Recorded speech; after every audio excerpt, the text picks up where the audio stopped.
As I'm trying to avoid the provocateurs that attacked me in the bathroom at Pet 25 in Lower Manhattan, near the Baromatic Community College by the West Side Highway, and also the ones in the other park nearby, Washington Market Park on Greenwich, and Chambers in Lower Manhattan also. So I come back to the Grand Central to use the bathroom, and every day I come to the bathroom, there's an incident. As I was in the bathroom, I heard what happened. Like a Spanish film saying that, that it sounded derogatory. All of a sudden, I was using the store next to the out of order store. Then I saw the janitor put a broom from the out of order store and brought into my store and was sweeping my store and like hitting me with the broom. She said for her to get access to my, she came into the out of order store, they locked up, and I reluctantly went and used that bathroom because that store seems to be, it was filled up with doodle, and they left it like that, closed it, because I normally use that store, and now it's filled up with doodle, and they left it like that, locked up for many days now. And I used the store next to it reluctantly because I knew that store was filled up with doodle. One of the past few days I was trying to use that store and I saw it filled up with doodle. So I tried to avoid that area altogether, but the bathroom was so filled up today. That was one of the few empty stores left. So as soon as I went in there, all of a sudden I heard a Spanish female come with a child. I was like, what happened? And all of a sudden, so they always use that derogatory term, what happened? Then they were attacking me. Then all of a sudden, I saw the janitor bring a broom from the out of order store and was pushing into my store. So it's like they all these provocateurs that either they're planning to just taser me to death by getting me angry and inviting their police, or trying to get me some violence. And I heard in the Rikers Island prison they're killing, a lot of the prisoners are dying mysteriously. So I don't understand why they always say what happened and they will attack me afterwards. The same Spanish people that say that, or Americans say that. They say if they can get you in the Rikers Island, they can kill you. So this is how they normally kill people. And that's why everybody say everybody don't want to go to prison. He said because they do kill people in prison. It's been alleged, even they said there's a federal takeover that's supposed to take over, as they're planning this federal takeover, and they said the Reagan administration is refusing to let the feds take over the Rikers Island prisons. People are dying mysteriously there. And somebody hired all these provocateurs, especially as I'm now about to expose the Me Too and the MTA, in which it appeared to have ganged up on July 23rd, 2019 and put me in the psych ward. And then they lock up the bathrooms as soon as I came out of the psych ward in 2019. So a few weeks later, they lock up all the bathrooms for 3 years, saying on the MTA, saying that they were scared of corona. So it was hard for them to find a bathroom. So they said that this MTA runs a torture program in which they identify 50 homeless minorities like me that they hope to harm and they feel they can abuse and get away with. And they've been torturing me as a homeless foreigner trying to get justice against the NYPD. So in conjunction with the NYPD, MTA, NYPD Transit, and they've been tormenting me, and I believe they're hiring all this protocol to silence me, get me in some Rikers Island prison to kill me, so I won't expose their Me Too. Because as soon as they put me in the psych ward in July 20, 2019, 23 represent number of jury. So they believe they can kill me and get away with it. Anyway, they can kill me in the psych ward, kill me in the Rikers Island jail. So it's always done like that. And they see there's no family member that cares about me. They saw my mother's daughter set her up while she was when she was being treated for heart disease at the Bellevue ICU. My mother's daughters came from all the way from Pittsburgh and told the ICU to move her from the ICU to the psych ward. Because my mother didn't want to have an elective surgery, which was absolutely not necessary. She read about that surgery. She saw it wasn't necessary. It's quite a stent. And she didn't want to have it done because of her age. Even and my mother's daughter had done the same thing to me when my mother kidnapped me, took me to them, and they hit me with a car, called the police on me that had a weapon, and they put me in the psych ward. Even I was telling the Mercy Providence Hospital there in Pittsburgh that, look, I do have an immigration case, and they called my mother's daughters in Pittsburgh to confirm with that immigration case, and they lied to the hospital that they don't have no immigration case, and they should heavily medicate me. So I had to call my lawyer in New York, my immigration lawyer, who now told the hospital the truth that yes, I do have an immigration case. And the hospital didn't get these people arrested. That was in 2001. My mother's daughters in Pittsburgh did it to me. And 14 years later, they did it to my mother. Came all the way from Pittsburgh. My mother ran away from there. Because she was feeling sick. She was telling me she was feeling sick, but she didn't want to go to the hospital in Pittsburgh. She was like, because they could set her up. The one she disappeared from the house where she was living in. They knew she was in the hospital. And, so she ran all the way to New York.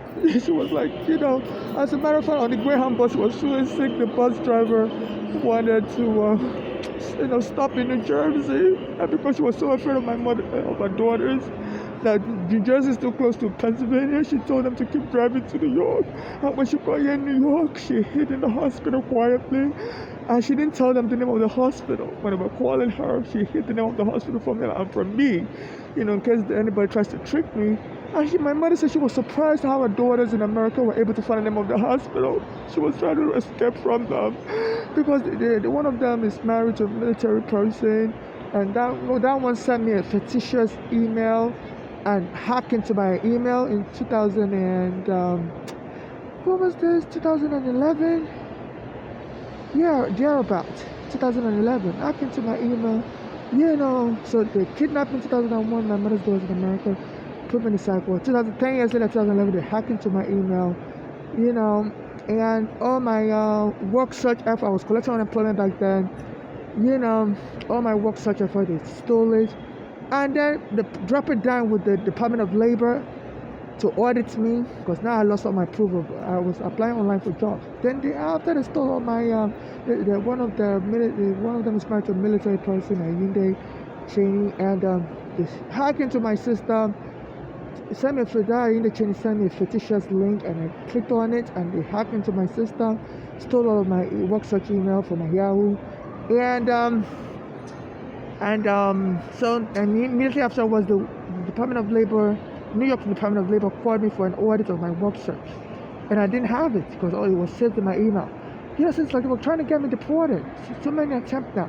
First in 2001, they tried to get me to miss my immigration case, and while I was held me in Pittsburgh, when my mother kidnapped me, took me to Pittsburgh, and held me there. They wouldn't let me come back to New York for my immigration court case because my mother had a green card, and I came into the country with her, and I was arrested at the GSP. She said children of permanent residents can't come into the country.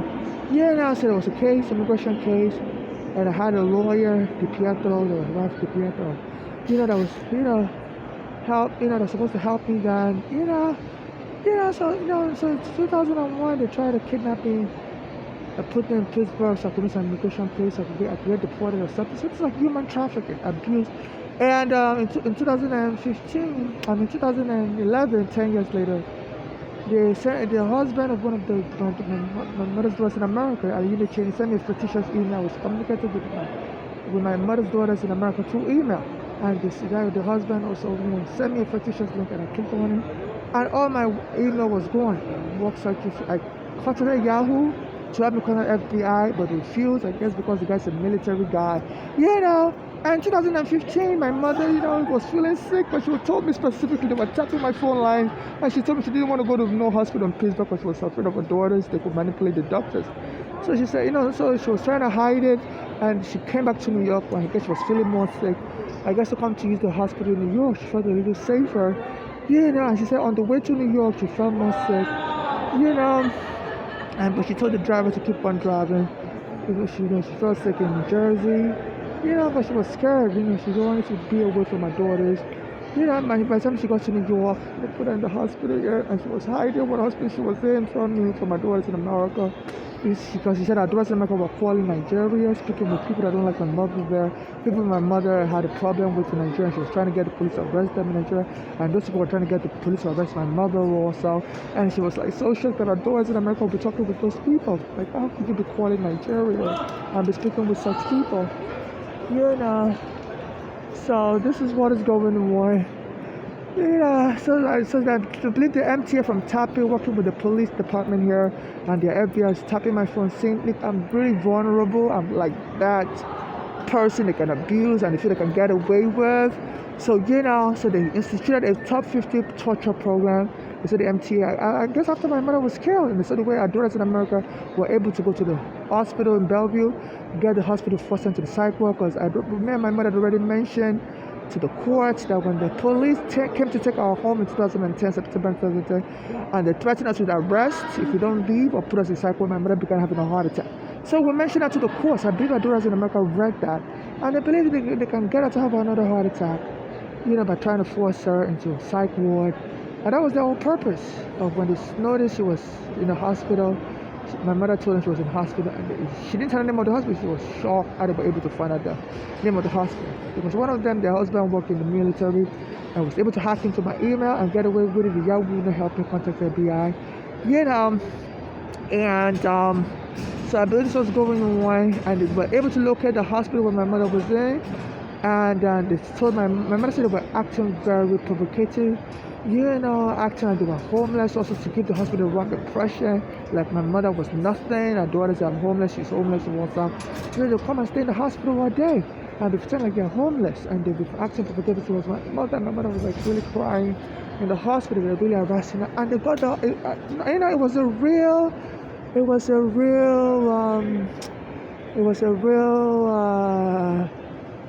phoniness. It's just to get the hospital to disrespect my mother, maltreat her, and they got the hospital to move on to the psych ward.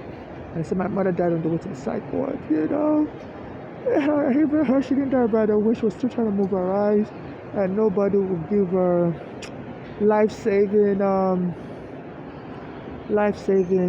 resuscitation, And as soon as she was scared, Address America went and took all her property in the storage, and took my property in my mother's storage. I guess they were waiting for the money to come out of my lawsuit, so they could get any inheritance money also. Because now that my mother is dead, any money that was supposed to go to my mother, they think it will automatically go to them or whatever. And my life has been on target, so I've been followed around, and and the FBI, the local police, started helping me. Now all of a sudden, the MTA came about with a torture program to torture 50 homeless in the subway and remove them permanently. Alleged torture program. As soon as this guy was killed in the subway, Jordan Neely, I believe, a black American, people were speculating that there's a torture program going on in the subway also. Whereby, in 2019, July 20, 2019, they were tormenting me all day in the subway. They knew what bathroom I normally use, Prospect Park bathroom on the queue line. They put this Caribbean woman there. She was playing with the water. She was, turned the hot water on. It was so hot that day somebody just died in the bomb. And anytime I read about something in the news, they would try to do a copycat attack on me, I guess, to mess with my mental health. So somebody just died in the Bronx, so they thought I was anxious and frightened. And they put this Caribbean woman in the bathroom on that day, July 2020. She'd been tormenting me for days and weeks, and she turned the hot water on. There was no window. It was so hot that day. It was steam all over the bathroom, and she was playing with the handrails, and she was washing her hands, and I was recording everything. It was all steam. But I didn't call the police that day. The way she was acting so belligerent and so proud and aggressive, I knew they set me up to be killed. So I recorded everything, and when they noticed, I recorded everything to call 911. I guess the intention was to kill me in the bathroom that day, in-house. So I left the bathroom, and as soon as I got to J Street on the R train platform, which I normally switch from the Q train to I always take the R train, I always go to the J Street from the Q line and change the cab avenue. They accosted me with a Spanish MTA worker with a yellow apron on, orange apron on, and he told me, "You're done today." So I brought out my camera again as I was attacking the Prospect Park bathroom earlier on the Q line, and now I left there to come to J Street, and then all of a sudden I was accosted by a Spanish MTA worker with an orange apron saying, "I'm done today." I said, "I don't know what this means." By 8 p.m. that night, July 23, 2019, Trump was doing an immigration raid in New York then. They had a guy hit me in the head on Berry and 4th Avenue near the police surveillance camera, and as I was telling, I was in distress, seeking help. The police stormed the area on foot. They said there was no 911 call made.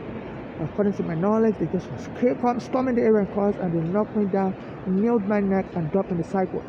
Dispossessed me of my immigration travel document, my green card, and in the psych ward and the nearby psych hospital, NYU Psychiatric Hospital, they were laughing. One of the staff was saying, me too. They were acting very malicious, like they had something to gain, and they held me there in the hospital for 7 days.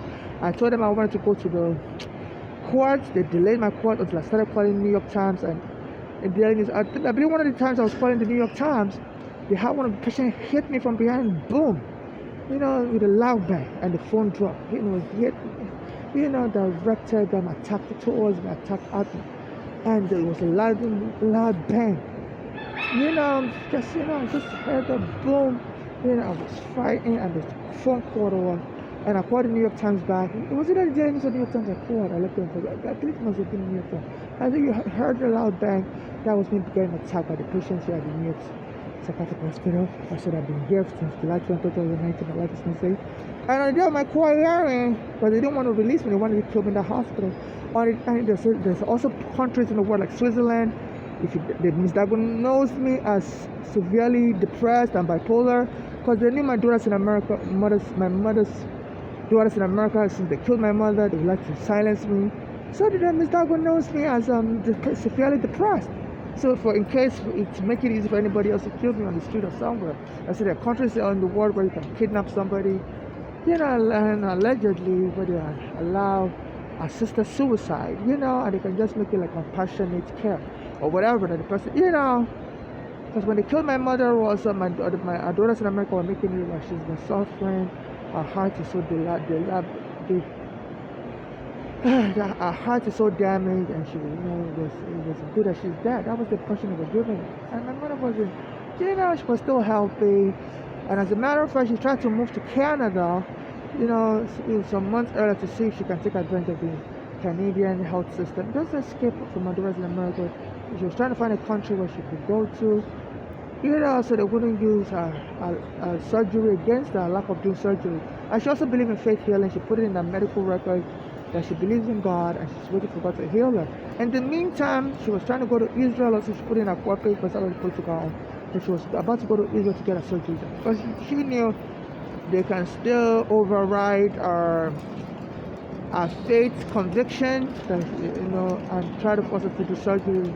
So she just wanted to get the surgery out of the way because she knew she wasn't safe.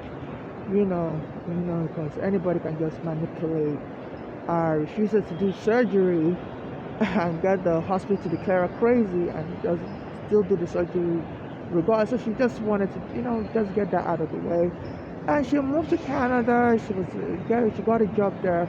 But instead the food there was so expensive as a homeland there, that's why she came back to New York.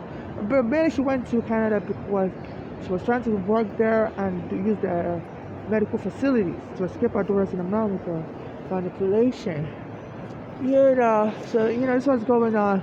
So I'm being accosted everywhere. They're so damn arrogant and proud, thinking, I didn't believe that MTS is behind this and some of their provocateurs that stands against like a conspiracy, even though they may not be embedded with each other, they may not agree on everything, but the only thing they agree on that they see me vulnerable, and if they believe they can harm me, it will give them a good record. They don't have to worry about me testifying against them. So in case anything happens to me, only international human rights organizations take over my case, and should get justice for me and my mother, and that international prominent human rights organization must not have denied me help in the past.